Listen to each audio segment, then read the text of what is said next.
So we're not at the exact spot of where we were last night, but we are at a good spot for where we were last night. And it is gorgeous in the morning as well.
So we're still here at the Alcazar Museum.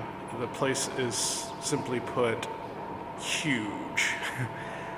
We've been here since 1, they're closing up. They just did the announcement, they close at 5. So we've been here for quite some time now.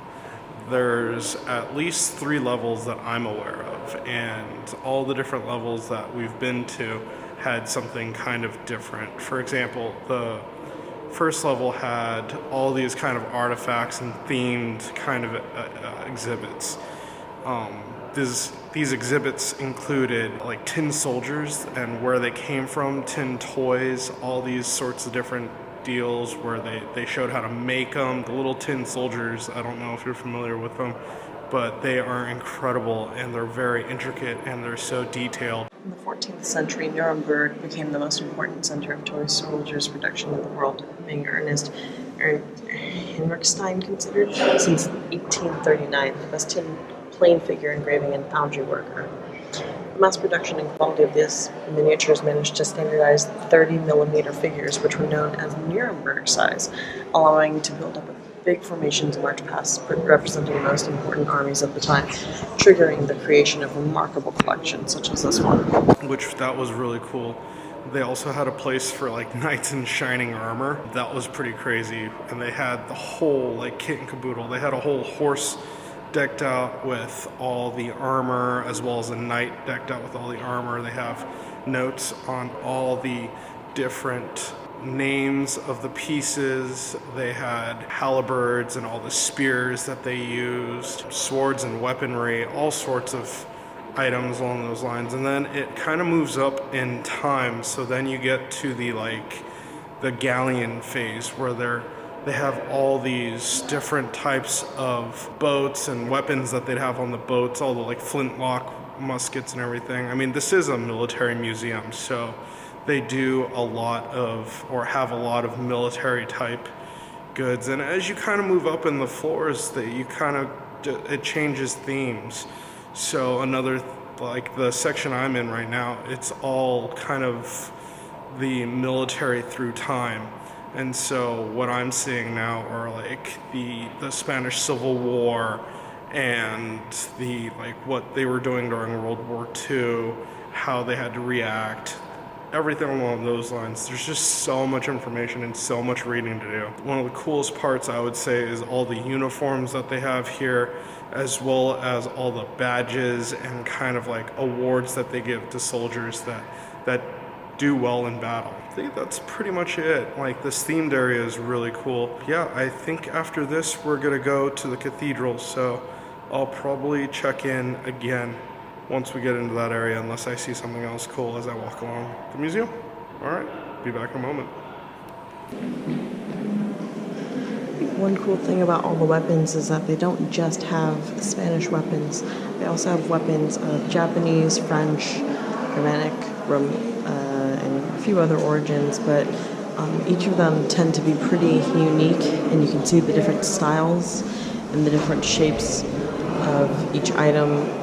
And it's really fascinating to see because they're all from the same era, but they all had their own style. So, the Pacific Ocean was discovered by a group of Spaniards contained by Vasco Núñez del Balboa in 1513. There was a succession of expeditions in the 16th and 17th centuries sponsored by the Spanish crown that explored its waters and discovered most of the archipelagos.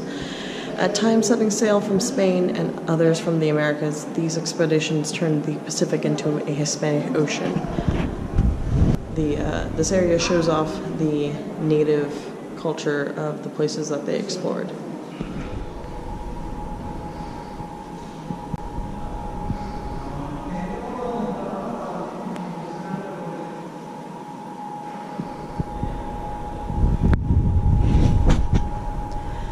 This room is dedicated to all the military technology that they had while gathering resources.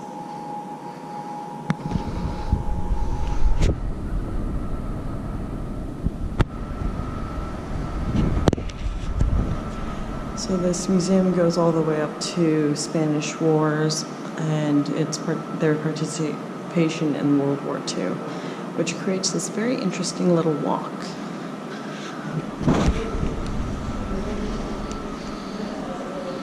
As you can see, there are flyers, propaganda and the like that were scattered among the grounds.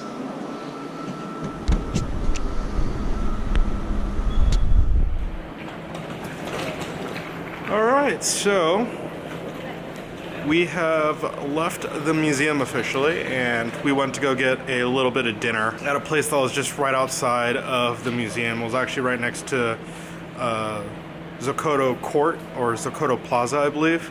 And we just got kind of some Toledo specialties, things that are normal here in Toledo. And it was just fine. It was delicious. I mean, nothing wrong with it.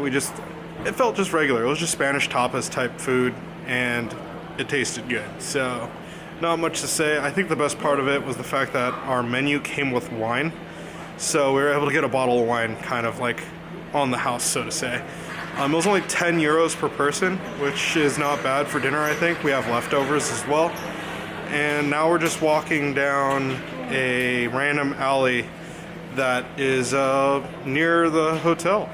Lynn's doing a little shopping, Mom's doing a little shopping. I'm just kind of walking through. We did walk by the cathedral real quick. So because we've spent the day in Toledo at the museum, we can only get pictures of a cathedral at night. So we arrived at night and whatnot. So unless we take some pictures in the morning, which is very possible, I don't think we're going to get any during the daytime.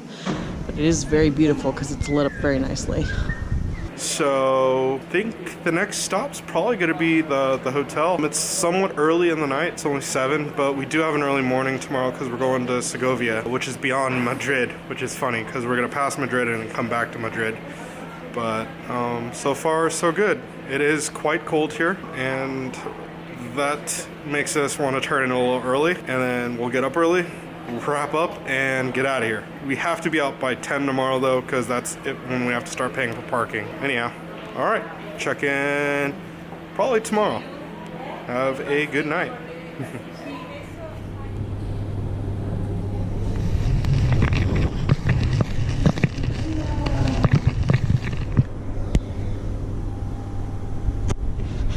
That's a chicken.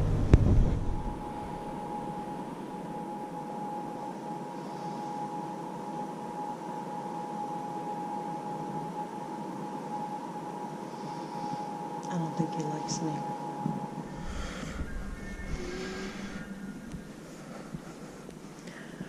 Wow, that's pretty.